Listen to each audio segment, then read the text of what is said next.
And now this research actually put out by Tony's team, and they looked at malware config extraction across a massive set, over 150,000, I suppose, samples, and building an entire pipeline to pivot on different indicators, and especially the tunneling behaviors. And I found this amazing, really. And Tony, would love for you to walk us through that research a bit and tell us how you approached. I mean, my first question: how you approached digging into that huge data set. Absolutely. And to kind of give you an idea, this problem originated out of the need to chase malware families that don't necessarily produce good EDR detectable behaviors. So there are some families like AsyncRAT, ngrok, and others. If they execute right, if an adversary implements them correctly, you will see a executable and a network connection. And that, in my opinion, the enemy of EDR has always been a random executable and a random network connection because you have to have a lead to be able to get to know that that's malicious.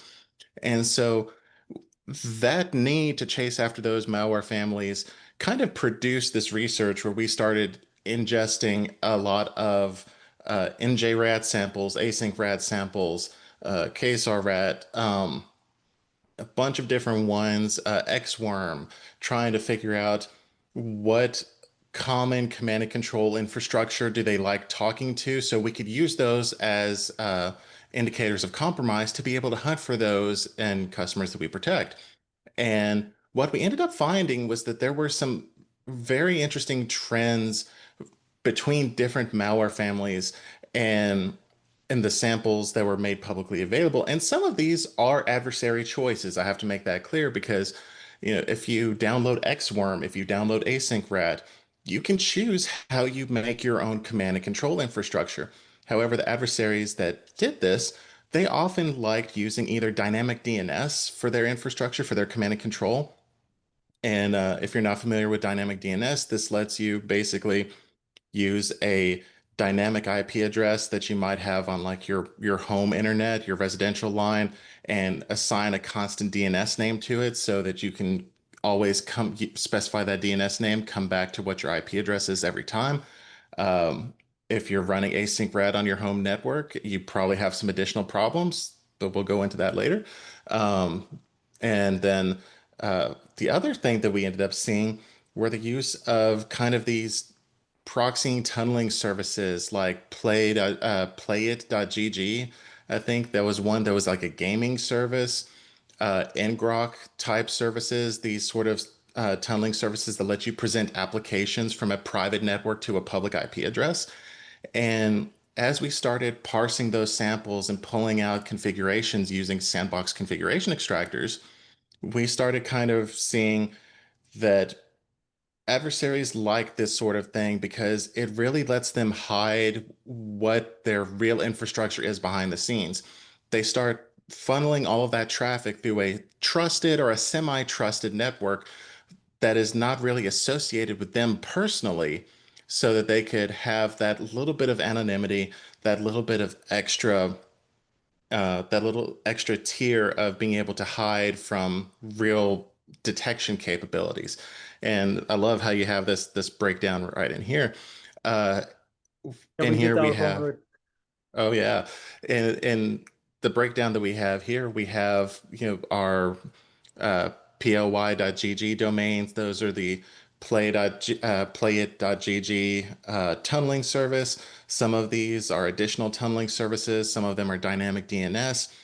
Uh, if you don't have business uses for any of these domains, I would absolutely explore sinkholing them in enterprise environments, simply because if you don't have a business use for them, they're not going to be leading to good detection, or they're not going to be leading to good software. You're going to have malware that's trying to communicate with them.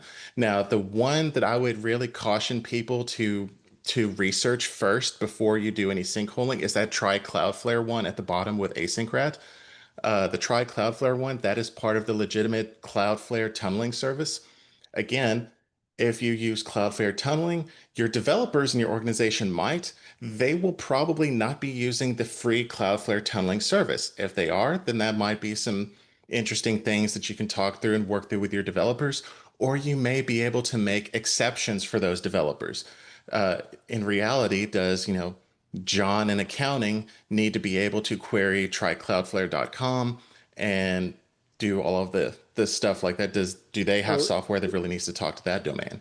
I think it can be a like business critical function that you wouldn't want to break, right? Exactly. That very much can be it.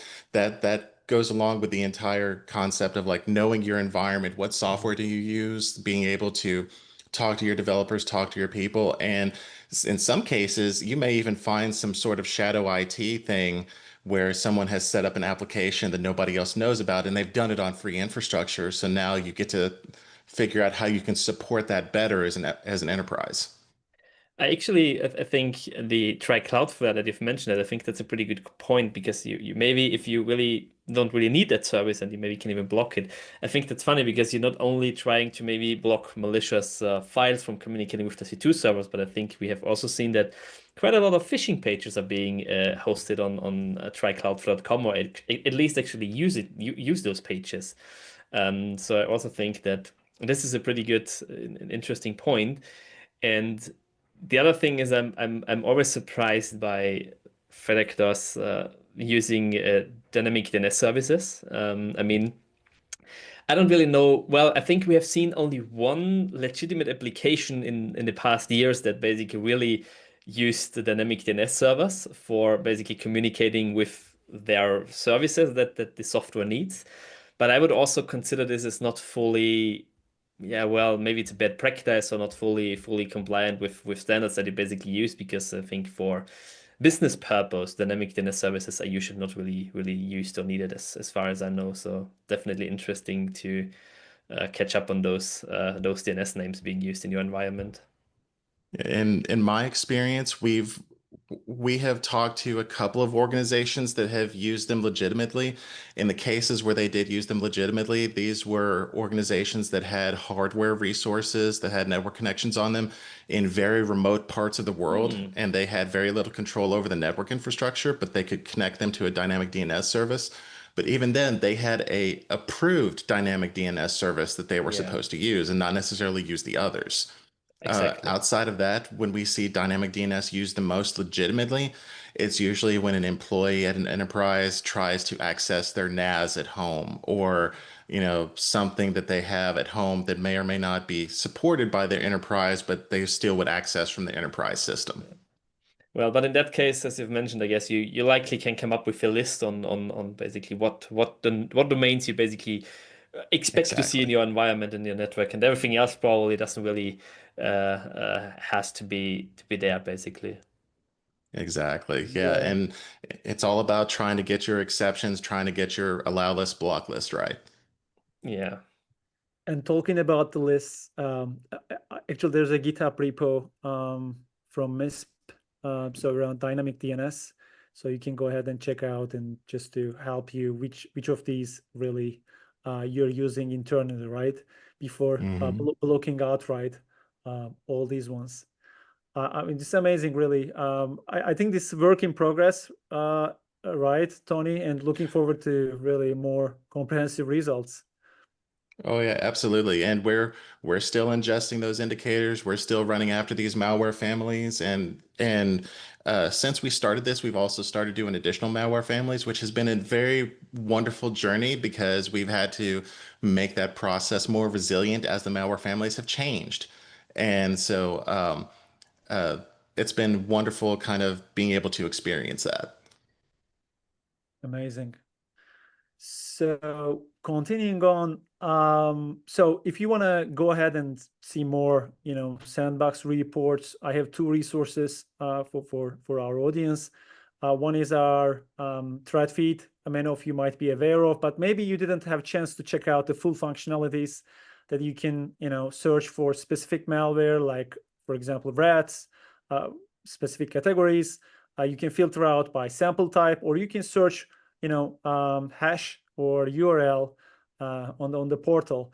And another one, a new one at GitHub repo, where you can access IOCs only of specific malware. We recently built this out, so put out there.